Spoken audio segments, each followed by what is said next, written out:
آج آپ کو یہ لگ رہا ہے نا کہ 5 ججز جو ہے وہ آپ کی مرضی کے آ کر بیٹھ جائیں گے تو آپ کو تحفظ مل جائے گا. کل کو اگر آپ کی مرضی کے ججز نہ ہوئے اور ان آئینی عدالت کے اندر جو بینچ آپ بنا رہے ہیں اس میں وہ ججز آ کر بیٹھ کے جو آپ کے خلاف فیصلہ دیں گے تو پھر کیا کریں گے؟ پھر ایک آئینی ترمیم لے کر آئیں گے. یعنی یہ مذاق ہو رہا ہے پاکستان کے ساتھ. پاکستان میں یہ میں نے نمبرز اس سے پہلے بھی بتائے تھے. یہ غور سے سننے والی بات ہے کہ 8 ججز نے کہا کہ پاکستان تحریک انصاف مخصوص نشستوں کی حقدار ہے. ٹھیک ہو گیا. یہ جو کورٹ بنانے جا رہے ہیں وہاں پر 7 ججز جو ہے وہ آئینی ترامیم کے حوالے سے فیصلہ کریں گے. کل میں عرفان قادری صاحب کو سن رہا تھا. یہ خبر میرے پاس بہت پہلے سے تھی لیکن آج چونکہ انہوں نے خود ٹیلی ویژن پر آ کر گفتگو شروع کر دی تو اب اس کے اوپر بات کرنا بنتا ہے. اور وہ اس وقت معاون خصوصی ہیں آصف علی زرداری صاحب کے.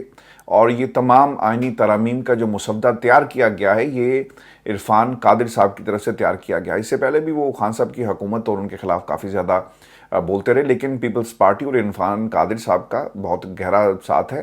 اور جتنی بھی پیپلز پارٹی اس وقت ترامیم ٹیبل کر رہی ہے یہ ساری کی ساری عرفان قادری صاحب نے جو ہے یہ تحریر کی ہیں, انہیں بنایا ہے. تو اس کے پیچھے جو ذہن تھا وہ عرفان قادر کا تھا. اور پھر یہ کمرے میں بیٹھ کر obviously ڈائریکشنز تو ان کو ملتی ہوں گی کہ یہ کر لیں تو اس سے یہ فائدہ ہوگا, وہ کر لیں تو اس سے ہم بچ جائیں گے, ایسے کر لیں تو یہ نظام بچ سکتا ہے. تو عرفان قادری صاحب نے یہ کردار بخوبی جو ہے وہ نبھایا ہے. ویورز, عرفان قادری صاحب مسلسل یہ کہہ رہے ہیں کہ پچھلے کچھ عرصے سے پاکستان کی جو سپریم کورٹ ہے وہ سیاسی فیصلے کرتی ہے اور یہ معاملہ صرف 200 مقدمات کا نہیں ہے. تو آج جن ججز کو آپ ہینڈ پکڈ ججز کہیں گے وہ آ کر کیا سیاسی مقدمات کو نہیں دیکھیں گے؟ اور کیا سپریم کورٹ جو آپ ایک الگ سے عدالت بنا رہے ہیں کیا یہ اکھاڑا نہیں بنے گی؟ آپ صرف اس اکھاڑے کو الگ کر کے یہ سمجھ رہے ہیں کہ شاید معاملات جو ہیں وہ مکمل کنٹرول میں ہیں. ویورز, ایک الگ کورٹ بنانے سے معاملات کبھی بھی حل نہیں ہوں گے جب تک میرٹ پر ججز کا انتخاب نہیں ہوگا, ایک انڈیپینڈنٹ نظام نہیں لایا جاتا. پارلیمانی کمیٹی کے اندر سیاسی فیصلے ہوتے ہیں, سیاسی فیصلوں کے اوپر بھرتیاں ہوتی ہیں. چیمبرز کی سیاست پاکستان کے عدالتی نظام کو کھا گئی. آج پورے ملک کے اندر جتنے ججز بھی ان کی تعیناتی ہوتی ہے بڑے گھر سے لے کر چھوٹے گھر اور چیمبرز سب لوگ اپنے بندوں کو پروموٹ کرتے ہیں. یہ میں نے جو بڑا گھر کہا ہے نا یہ ہے پاکستان کے طاقتور حلقے, اور پاکستان کے طاقتور حلقوں کی بھی اس کے اندر مرضی ہوتی ہے. اور پھر وہ یہ دیکھتے ہیں کہ کوئی جج اگر آئے گا تو انہیں آنے والے کل میں کس طرح سے فائدہ پہنچے گا. جس طرح سے یہ پاکستان کے اندر جو اس وقت سچویشن ہمارے سامنے بنی ہوئی ہے اور ہر محاذ کے اوپر آپ کو نظام کے اندر آپ کو اپنا بندہ چاہیے ہوتا ہے, اسی طرح طاقتور حلقے بھی یہ سوچتے ہیں کہ کل کو اگر ہمیں فیصلے لینے پڑے اور ہمیں ایک سپورٹ چاہیے اگر عدالت کی تو ہمارا ایک اپنا جج ہونا چاہیے. پاکستان میں ایگزامپلز ہیں جی بہت ساری جو پاکستان کے طاقتور حلقوں کے لیے ججز کام کرتے رہے اور وہاں سے لائن لیتے رہے اور ایک الگ عدالت بنا کر یہ بچانے کی کوشش کر رہے ہیں اپنی حکومت کو. اگر آپ بلاول کی پچھلے 2-3 دنوں کی تقاریر کو دیکھیں تو وہ آپ کو حوالے ایسے دیں گے جن کا پاکستان میں ان آئینی ترامیم سے کوئی تعلق نہیں ہے. انہوں نے ہسٹری کا بھی نقشہ جو ہے وہ بگاڑ کر رکھ دیا. 1931 گول میز کانفرنس اور بہت سارے معاملات جو ہیں اسے آپ قائد اعظم سے کے ساتھ جوڑتے ہوئے نظر آئے. اب یہ سوال ان سے اب یہی رہ گیا کہ ان سے یہ سوال پوچھا جائے کہ کیا قائد اعظم آپ کو آپ کے خاندان کو یہ کہہ کر گئے تھے کہ میرے دوست کا بیٹا جب پاکستان کا چیف جسٹس لگے گا تو تم اس وقت آئینی ترامیم جو ہے کرنا, کیونکہ اس سے پہلے تو ان کو کبھی خیال نہیں آیا. آپ نے اسے اپنے منشور کا حصہ بنانے کی کوشش کی لیکن آپ یہ کر نہیں سکے. جب 18ویں ترمیم ہو رہی تھی, یہ بہت اہم سوال ہے, تو آپ کو اس وقت یہ خیال کیوں نہیں آیا؟ اس وقت بھی ایک آپ ترمیم یہ بھی کر لیتے اور ملک کے اندر کانسٹیٹیوشنل کورٹ بنا دی جاتی, لیکن آپ نے اس وقت بھی یہ کورٹ نہیں بنائی. تو یہ صرف اور صرف اپنی حکومت یعنی نظریہ ضرورت کے تحت یہ سب کچھ کیا جا رہا ہے. اگر حکومت کے پاس نمبرز پورے ہیں, جو کہ مجھے لگ رہا ہے کہ انہوں نے لوگوں کو اٹھا کر ڈرا کر دھمکا کر یہ پورے کر لیے ہیں, اور پاکستان تحریک انصاف کے بہت سارے لوگوں کو توڑا گیا ہے, آزاد امیدوار جن کو توڑ کر آپ اب اسمبلی کے فلور پر لے کر جائیں گے. اور ویورز, یہ بھی بتایا جا رہا ہے کہ جس دن یہ 18 اکتوبر کو اگر یہ آئینی ترامیم لے کر آتے ہیں تو عین ممکن ہے کہ اپوزیشن کے لوگوں کو اندر جانے کی اجازت ہی نہ ہو اور انہیں گیٹ پر روک لیا جائے. اور یہ بھی عین ممکن ہے کہ اپوزیشن کو کسی یعنی جتنے بھی ان کے پرومننٹ لوگ ہیں انہیں کسی مقدمے میں آپ اٹھا کر لے جائیں اور کم سے کم تعداد پاکستان تحریک انصاف اور اپوزیشن کے باقی لوگوں کی ہوگی، اور پھر دوسری طرف سے انہیں زبردستی جو ہے وہ بینچز پہ بٹھایا جائے۔ تو یہ پاکستان کی جمہوریت ہے جہاں پر یہ سب کچھ ہو رہا ہے، اور میں نے اس سے پہلے بھی پاکستان تحریک انصاف کے حوالے سے یہ بات کہی تھی کہ ان کو چاہیے یہ تھا کہ ان کے جتنے بھی اراکین ہیں روزانہ ان کی اسمبلی کروائی جائے، روزانہ انہیں چیک کیا جائے کہ یہ کہاں پر ہیں، اور پاکستان تحریک انصاف کو آپس کی لڑائیاں ختم کر کے اس طرف توجہ دینی چاہیے تھی، لیکن اس طرف کسی نے توجہ نہیں دی، اور اس کے نتائج آپ کے سامنے ہیں۔ لوگ چھوڑ کر جا رہے ہیں، تجوریاں کھول دی گئی ہیں، بوریوں کے منہ کھل چکے ہیں، کروڑوں روپیہ دیا جا رہا ہے۔ اگر 8-10 ان کو ایک سیٹ جو ہے وہ اگر 70 کروڑ میں بھی خریدنا پڑے تو شاید ان کے لیے یہ 7 ارب کا پورا کھیل ہے، 10 ارب یا 12 ارب تو اس حکومت کے لیے یا ان کے پیار کرنے والوں کے لیے 10 یا 12 ارب روپیہ اکٹھا کرنا شاید اتنا بڑا مسئلہ نہیں ہے جس سے یہ آئینی تعمیل جو کروا سکتے ہیں۔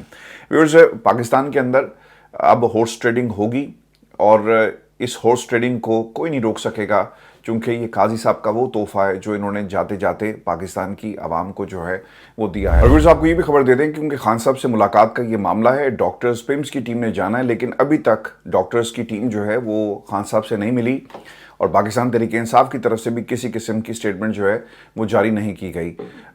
ایک کیس تھی لاہور ہائی کورٹ کے اندر، شراز خان جو علیمہ خان کے بیٹے ہیں ان کی طرف سے دائر کی گئی، اور پولیس رپورٹ کے مطابق پنجاب کی حدود میں علیمہ خان پر 10، عظمیٰ خان پر 5 مقدمات جو ہیں وہ درج ہیں۔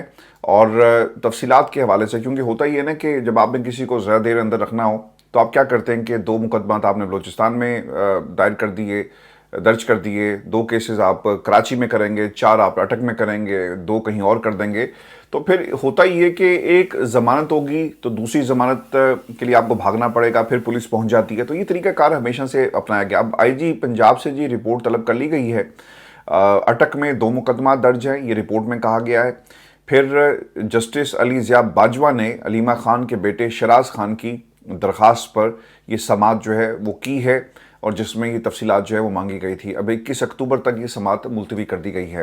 میں ابھی آپ کو ایک خبر اور بھی دوں، اور آج کسی نے یہ سوال بھی پوچھا اور بہت ہی انٹرسٹنگ تھا کہ جب دنیا بھر سے سربراہان مملکت آ رہے ہیں پاکستان کے اندر تو ہمارا انٹرنیٹ چل نہیں رہا، اور اس کا جواب یہ ہو سکتا ہے کہ انٹرنیٹ کے لیے جہاں پر یہ تمام لوگ آ رہے ہوں گے وہاں پر آپ نے وائی فائی دے دیا ہوگا، لیکن جو اس کے ساتھ ایک اور سوال یہ ہے کہ جب آپ سوشل میڈیا پر، یعنی آپ نے ٹویٹر کے اوپر جا کر ٹویٹ کرنا ہے تو تب کیا ہوگا؟ تب آپ کو وی پی این لگانا پڑے گا۔ واشنگٹن پوسٹ کی ایک سٹوری ہے، اور یہ سٹوری بھی میں آپ کو بتا دیتا ہوں کہ اس سٹوری کے اندر کیا کہا گیا کہ Pakistan internet slows to crawl as suspicion falls on the government. The tech experts and activists accuse the government of throttling the internet to suppress protest.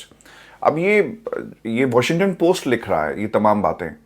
آپ جسٹ امیجن کریں کہ دنیا بھر سے لوگ آئے ہوئے ہیں، اسلام آباد میں موجود ہیں، اور انہیں ٹویٹ کرنی ہے، تو انہیں کوئی اگر کان میں یہ کہے کہ سر وی پی این آن کر لیں، please use V P N, تو تب آپ کے اوپر اور آپ کا جو امیج آپ بنانے کی کوشش کر رہے ہیں ان کو تو آپ نے روک لیا پمز کے ڈاکٹرز کا لالی پاپ دے کر، لیکن دنیا کو آپ کیسے روکیں گے؟ واشنگٹن پوسٹ کے خلاف کریں نا، بتائیں کہ یہ بھی پاکستان تحریک انصاف کی ایک سازش ہے، اور یہ آرٹیکل بھی انہوں نے لکھوایا۔ آپ دنیا کو اگر انٹرنیٹ کے ذریعے آپ اس پہ پابندی لگا کر آپ پاکستان کو کنٹرول کرنا چاہتے ہیں تو دنیا کو کیا پیغام جائے گا؟ آپ دنیا کو سکھا نہیں سکتے سر۔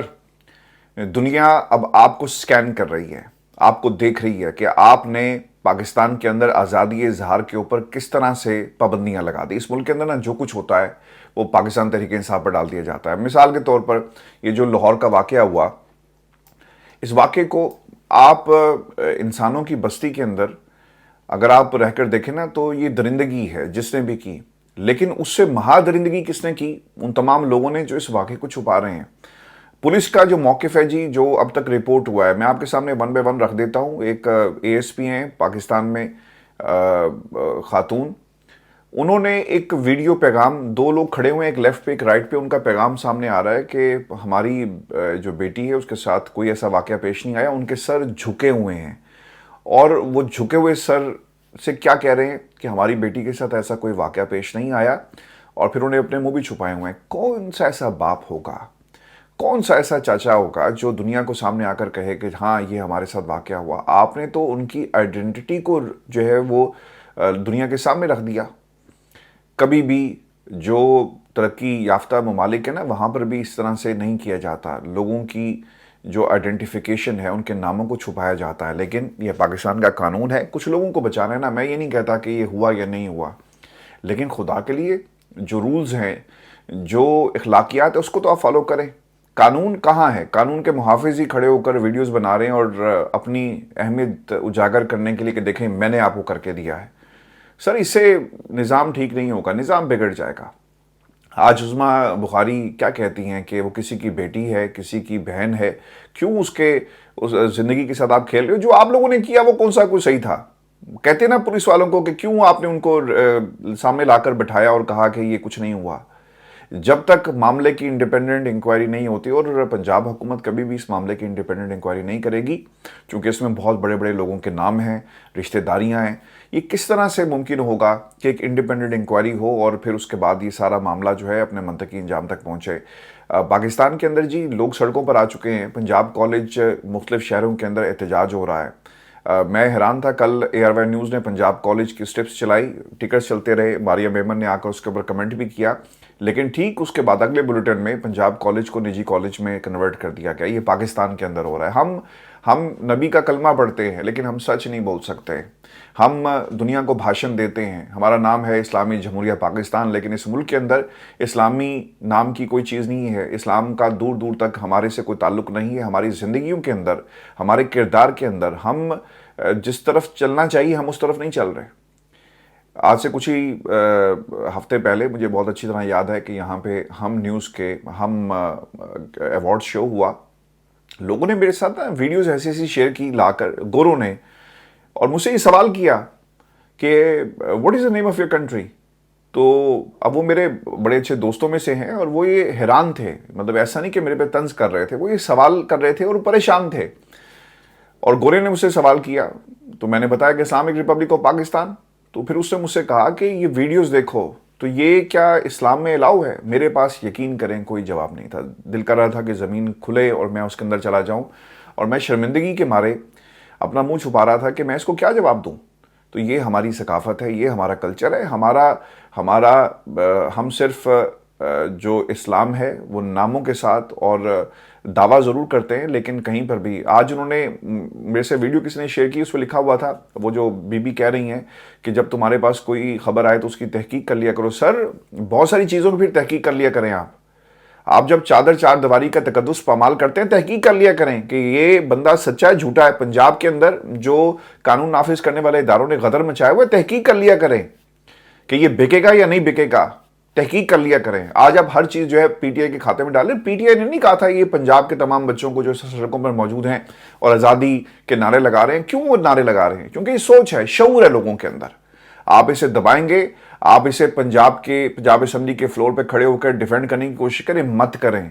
کل کو جب آپ کے ساتھ یہ سب کچھ ہو رہا ہوگا نا تو آپ کے حق میں کوئی آواز نہیں اٹھے گی، کیونکہ آپ نے پاکستان کی عوام کی آواز جو ہے وہ دبانے کی کوشش کی ہے، اور جس عوام کی آپ آواز دبا رہے ہیں ان کے ووٹوں سے آپ اس ایوان کے اندر پہنچے۔ خیر کئی تو ایسے ہی پہنچ گئے، کئی تو گھر کی نوکریاں کرتے کرتے پہنچ گئے، کئی تو نعرے لگاتے لگاتے پہنچ گئے، کئی تو لوگوں کو جو ہے وہ ان کی تعریفیں کرتے کرتے اس ایوان کے اندر پہنچ گئے۔ یہ پاکستان کی عوام کے لیے ڈیسائسو ٹائم ہے، یہ صرف اب سیاست کا معاملہ نہیں رہا، یہ اخلاقیات کا معاملہ ہے، یہ ترجیحات کا معاملہ ہے۔ آپ نے کس طرف کھڑے ہونا ہے؟ پاکستان کے اندر روایات کے ساتھ کھڑے ہونا ہے یا آپ نے ہر چیز کو سیاست کی بھینٹ چڑھانا ہے؟ خدا کے لیے یہ بند کر دیں۔ آپ نے کہا نا کہ یہ سیاسی گدھ ہیں، جو آپ کچھ کر رہے ہیں آپ نے کیا کیا؟ قوم یہ ضرور سوال کر رہی ہے۔ ویئرز میں یہ گفتگو ایسی ہے کہ اسے بات کرتے کرتے میں جذباتی ہو گیا۔ ہم سب کو جذباتی ہونا چاہیے، چونکہ یہ ہمارے گھروں پر ایک طرح سے حملہ ہے، ہماری اخلاقیات پر حملہ ہے۔ یعنی ایک جرم ہوا، آپ اسے چھپا رہے ہیں، آپ بھول گئے انصاف کیا تھا۔ نبی کریم صلی اللہ علیہ وسلم کے انصاف کو آپ بھول گئے، جو انہوں نے کہا اپنی بیٹی کے حوالے سے، تو آج ہم چھپانے کی کوشش کر رہے ہیں۔ اس کا مطلب یہ نہیں ہے کہ یہ واقعہ ہوا یا نہیں ہوا، اس کی انویسٹیگیشن ہونی چاہیے۔ اگر یہ واقعہ واقعی ہوا اور جو آپ کے بیانات ہیں وہ تو ہمیں کچھ اور بتا رہے ہیں،